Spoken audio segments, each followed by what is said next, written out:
So what is going on, everyone? Fernando Silva here with another video, and yesterday I was going through the Apple Store. I was going through the refurbished section, as I do at least once a week, because I like to see if Apple has any new deals or any new products that came out that are honestly cheaper than the retail price. And I stumbled across an 11-inch 2018 64GB iPad Pro, Wi-Fi only, and it was only $519. So that got me thinking I want to create a video talking about that 2018 iPad Pro, which I have right here, and how it's withstood the test of time and if it's still worth it in 2021. Because I want to approach this video a little bit differently. This is not going to be a review of the iPad Pro. There are hundreds of thousands, if not millions of reviews on YouTube on the iPad Pro and even on this channel, so I'll link to a couple of those videos down below. But what I want to know is how this 2018 iPad Pro has withstood the test of time. So we're going to break this video down into 4 parts. We're going to talk about the design, so not the design overall, but how the design is held up. Any nicks and scratches, any dents, any warping or bending, we're going to talk about that. Then we're going to talk about the software and how it's held up over time in terms of, is it still snappy, can it still open all the right applications and things like that. Then we're going to talk about the price-to-performance ratio because, yes, even though it'll probably be the cheapest iPad Pro you can get, should you spend a little bit more money to get the 2020 version or the 2021 version? So we're going to talk about that. And then lastly, I'll make my recommendation and see, is a 2018 iPad Pro, whether it is a 12.9-inch or an 11-inch, is it worth it in 2021? So without further ado, let's get right into it.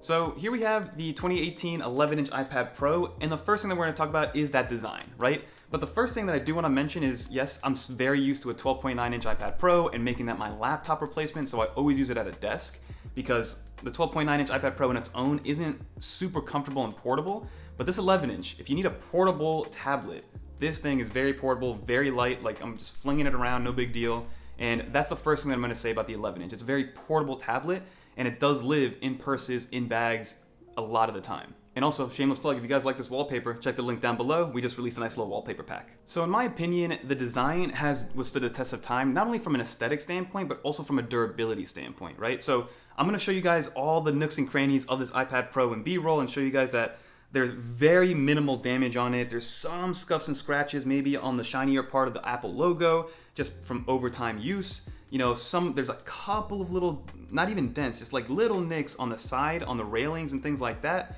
But again, nothing too detrimental. Also, zero warping and zero bending with my experience on any iPad Pro that I've owned thus far, knock on wood. And to preface this, the only things that I've had on here for protection standpoint are, I do have a paper-like screen protector on here, so I have not used this iPad directly with the screen, and then I also always used to have the slim folio keyboard to protect the back, and I guess the front when it's closed. So the rails have always been exposed on this iPad, and even more so recently because it's very rare for me to pull out this slim folio. The only way this gets used is if my wife is using it at the couch, you know, if we're taking it somewhere else, or again, I'm using it like this. Like this is how I'm using it. It's very, very rare that I grab a keyboard and start to get real work done on this thing. So again, from a durability standpoint, this thing has withstood the test of time. It's very, very sturdy. Yes, I wouldn't grab it and try to bend it because you probably will be able to bend it. And as long as you take care of your things or have some sort of like awareness that you have a like $500 to $1,000 device in your bag, then you should be fine. Like I take care of my stuff, yes, but I'm not like crazy about it. Like I'm not wiping down the screen every second or making sure that it has a bunch of protective surfaces on it. I just want to make sure that it's usable and I make sure that I'm not just going to like drop it and break it. So from a durability standpoint, it's lasted. And again, we've had this one for a little over 2 years, and this was actually purchased refurbished from Apple 2 years ago, and I believe at that point it was like $620. So again, from a recommendation on the durability and longevity standpoint of the design, A+, no issues, absolutely love it. So I'm actually going to pull up this iPad screen right here, because what I want to talk about now is actually the overall software performance, right? We are running 14.5.1 on this iPad Pro, so we're on the latest release of the public schedule. This is not on any beta program, it's not doing anything, because as you can see, we have the Today View, which is one of the biggest things that I miss with iPadOS 14. But what I wanted to do real quick is show you guys just how snappy these things are, make sure that the multitasking is working, making sure that it's responsive. Because again, this is a 3-year-old device that's been refurbished already once. It's been in this household for over 2 years. So let's open up something like Chrome. As you can see, multitasking works. If I want to pull up, let's say, a Kindle app, move this over to the right, that works well, right? If I want to open up a second app, so let's do maybe Files app. Maybe let's grab the Files app, move it to the middle. So again, from a usability standpoint, from a snappiness standpoint, efficiency, it works. It's still running that A12X chip, which came with the 2018 iPad Pros, which even at that time was just leaps beyond any other tablet and a lot of computers as well. and to this day works extremely well. The A12X chip will withstand the test of time. The whole thing is like, how much longer will it last, or how much better will the other stuff get? Because my biggest thing with my 2018 iPad Pro, the 12.9 ones that I had before, I never was in a situation where I lacked speed and efficiency, right? There was never a moment where like, I wish my iPad did this faster, I wish my exports would work faster. So the upgrade from the 2018 12.9-inch iPad Pro to the M1 iPad Pro was purely because of the channel, I want to say, and I guess it was almost kind of ready for an upgrade, but I would have been totally fine staying with it. Like there was a moment where I thought about just returning the M1 iPad Pro because I really did not need it. But again, let's continue. Let's open up a couple other apps. Let's open up the Find My application. You can see that it works nice and snappy, nothing crazy. The Settings app opens nice and quick. You can see that there's a software update that's probably gonna happen tonight with 14.6. So I guess technically we're not on the latest release. 14.6 is the latest release, but we'll install that a little bit later.